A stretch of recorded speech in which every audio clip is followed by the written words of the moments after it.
Un an après l'incendie de la tour Grenfell, Londres se recueille minutes de silence. Rose blanche et colombe, le Royaume-Uni commémore jeudi l'incendie de la tour Grenfell de Londres, qui avait coûté la vie à 71 personnes il y a un an. Le 14 juin 2017, le feu s'était déclenché en pleine nuit dans la cuisine d'un appartement du 4e étage, à partir d'un réfrigérateur défectueux. Les flammes avaient rapidement dévoré l'immeuble de 24 étages et les habitants du quartier avaient vu, impuissants, des dizaines de ces résidents restés prisonniers du brasier. Une célébration du souvenir est organisée à 11h, 10h GMT, à l'église Sainte-Hélène de Londres par le groupe de soutien Relative Justice Humanity for Grenfell. Les noms des 71 victimes et d'un bébé mort-né à la suite de l'incendie seront lus au cours de l'office, avant un lâcher de colombe. C'est une cérémonie de solidarité, de communauté, d'inclusion, de guérison, pour sentir que nous ne sommes pas seuls, a expliqué Clary Mendy, l'une des organisatrices qui a perdu 2 membres de sa famille dans le drame. La célébration sera suivie d'une minute de silence observé à midi, 11h GMT, autour de la tour Grenfell, dans les casernes de pompiers de Londres et à travers le Royaume-Uni. La première ministre Theresa May a reconnu que la réponse officielle apportée après la catastrophe n'avait pas été à la hauteur des attentes. La réaction n'a pas été suffisante, dès le début, c'est évident, a-t-elle dit aux médias en ligne Grenfell Speaks. Je ne sais pas pourquoi cela a pris si longtemps. La chef de Scotland Yard, Cressida Dick, a souligné que « la tragédie de la tour Grenfell reste très réelle, cruelle et douloureuse pour beaucoup de gens, chaque jour », dans un communiqué.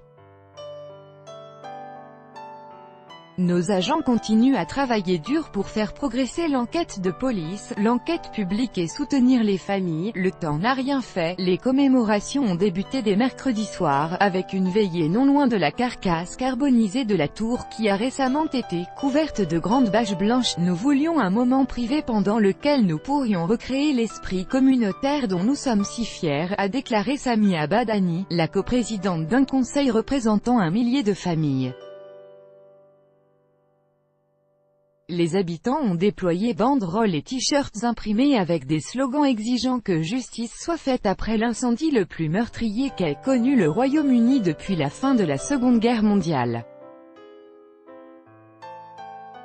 Les familles et proches des victimes de l'incendie de la tour Grenfell portent, un an après le drame, leur portrait à Londres le 14 juin 2018. Copyright AFP, Tolga Akmen. Je pensais que le temps ferait son œuvre, mais le temps n'a rien fait, a déclaré Chrissy Mafidon, 50 ans, qui a fait connaissance de 6 familles endeuillées par la catastrophe à travers ses activités de bénévolat dans le domaine éducatif. Cela ranime les souvenirs de cette nuit-là, parce que nous sommes tous à nouveau dans la rue.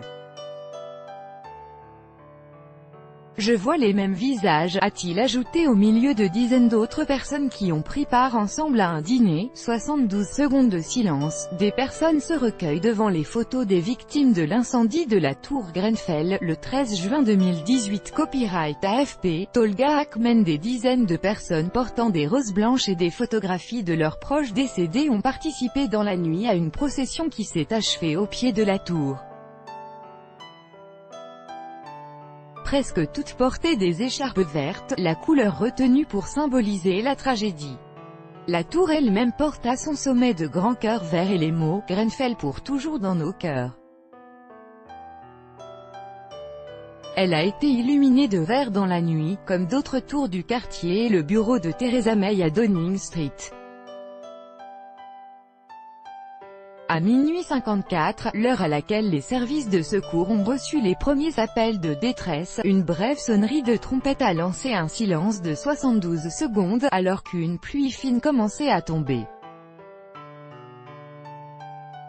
Au total, 203 ménages ont perdu leur logement dans l'incendie.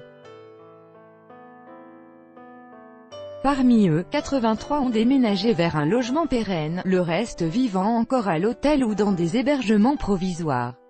Une enquête publique est en cours pour déterminer si l'incendie aurait pu être évité. Les habitants avaient alerté à plusieurs reprises la municipalité du très cossu quartier de Kensington et Chelsea, gestionnaire de la tour, lui exprimant leurs craintes concernant la sécurité. Tout droit de reproduction et de représentation réservé, copyright 2018, Agence France Presse.